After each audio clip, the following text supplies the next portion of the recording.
Right on time. I myself only arrived moments ago. Did you enjoy your visit to the Jade Chamber? It was so big and pretty and expensive. Paimon's never seen such a fancy schmancy place before. Indeed. It's second to none in all of Liyue. Then you met with Ningguang, I trust? What did you talk about with her? She's super rich and so generous. Paimon thinks she's very friendly. Yeah, his take on Ningguang is quite different from Paimon's. He thinks that even the tactless Yuheng is more trustworthy than her. Oh, so you also met with Keqing then? What did she have to say? She said the time of the adepti has long passed. If even the Liyue Qixing don't want to face that truth, then what future is there for Liyue? No respect for the divine. Indeed, contrary to the ever-bold Keqing, Ningguang is more of a businesswoman at heart, though they are both members of the Qixing. Although she's friendly, there's no way of clearly discerning her true intentions. Yes, she has only relied on herself to rise to her current position. No ordinary person could ever achieve that. It's said that she's the one behind the constant expansion of the Jade Chamber.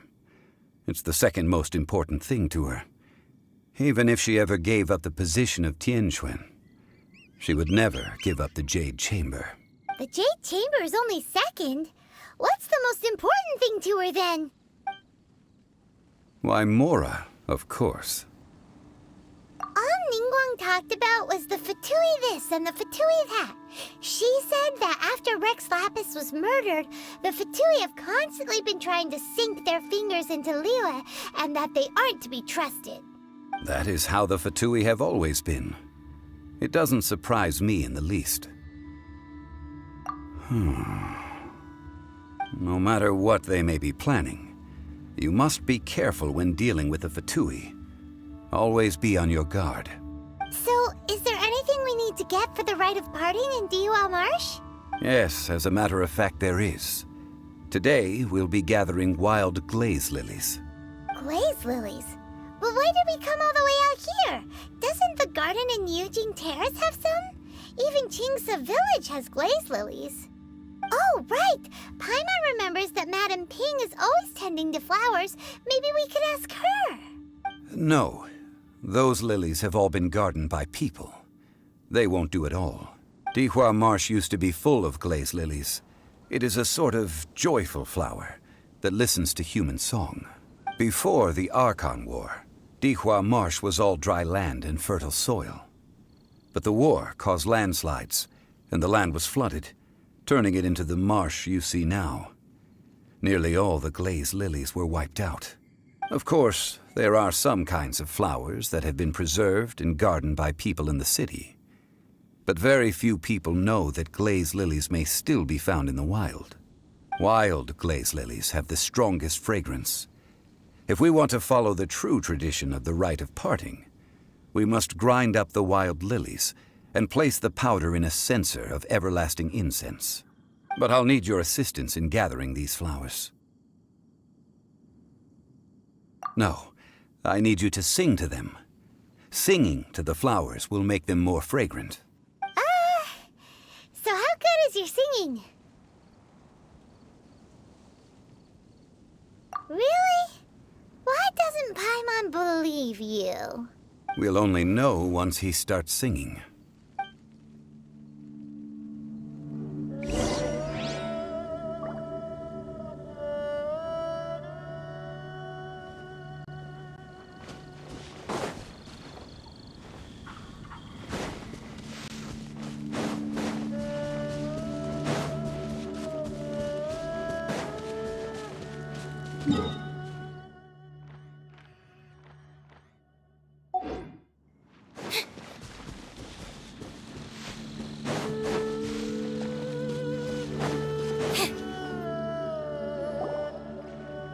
It's time to sing, whenever you're ready.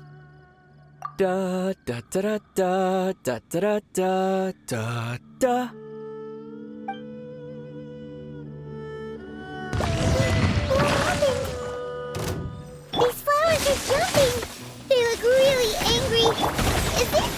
you sing a song for Mondstadt that they don't understand here in Liyue? Shadow Raven, let night fall! I summon the... Go, big... Surprise!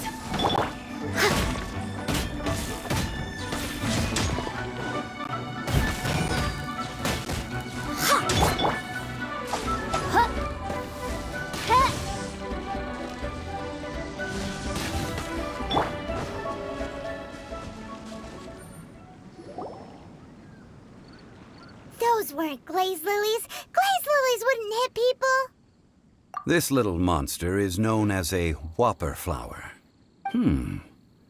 Strange. These petals look interesting.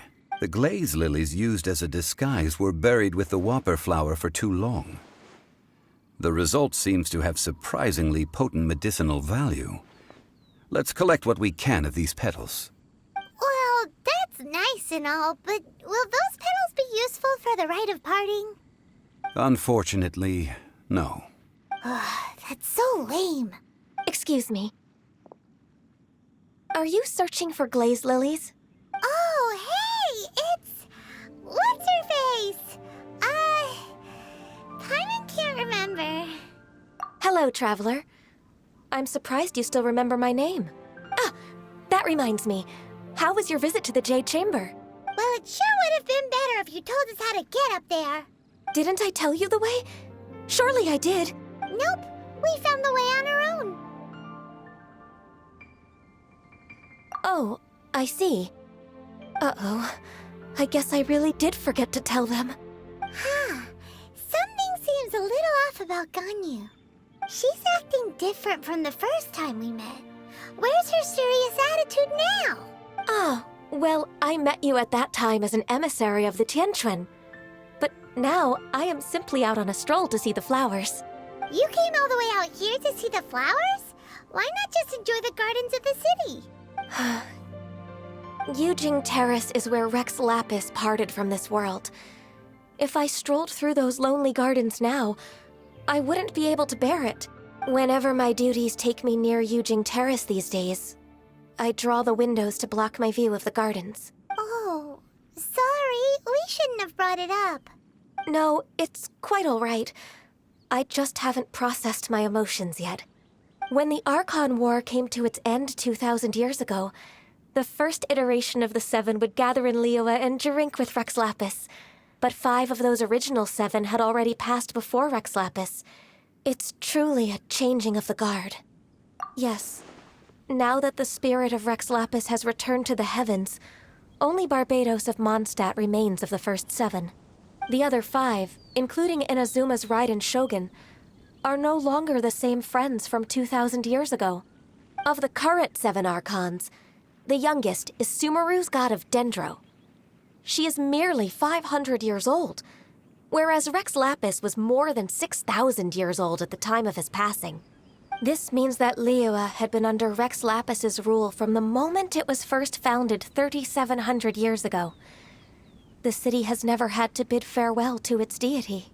So what do you think of this farewell? Huh?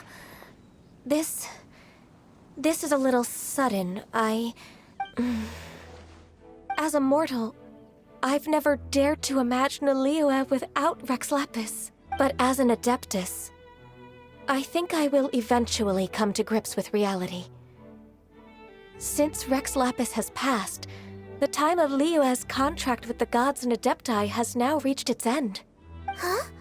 Did you just say, as an adeptus? Yes, I am a mix of human and Qilin. Adeptus blood flows through my veins.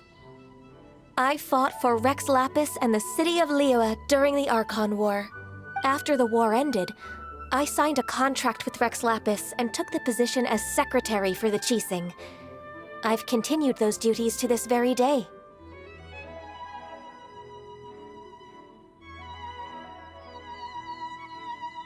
Well, let's save that conversation for another day. You say that you are here looking for glaze lilies? I also know where wild glaze lilies can be found. See, I've just picked one myself. Here, you may have it if you wish. We dare not refuse it. Oh, so did you sing a song before you picked the lily? Indeed, I did. I know this tradition well. In fact, I sang a local Liyue ballad to it. Wow, so you really know your stuff, too. Thanks, Ganyu. No, it is you who I should be thanking. If not for this chance meeting, I never thought that I would be able to contribute to the upcoming farewell for our ancient lord. If you would excuse me, I should return to my work now. Good luck. And that just about does it. Our preparations for the rite of parting are mostly finished. Given the ease of picking glaze lilies, I think this was a fitting end to our tasks, in more ways than one. Yeah, Paimon can already imagine him starting a business in Liyue. I've had enough ventures in my life already. Beginning a new undertaking is always difficult at first, and requires no small amount of effort. And once business is at full steam, the stress of it all only wears away at you over time. So you must be careful to take the time to step back and re-examine yourself. If left unchecked, the wear and tear on your heart may go well past mending. Wow. See? Zhongli sounds like he's already seen it all. Alright, I think it's about time we head back to Liyue Harbor now.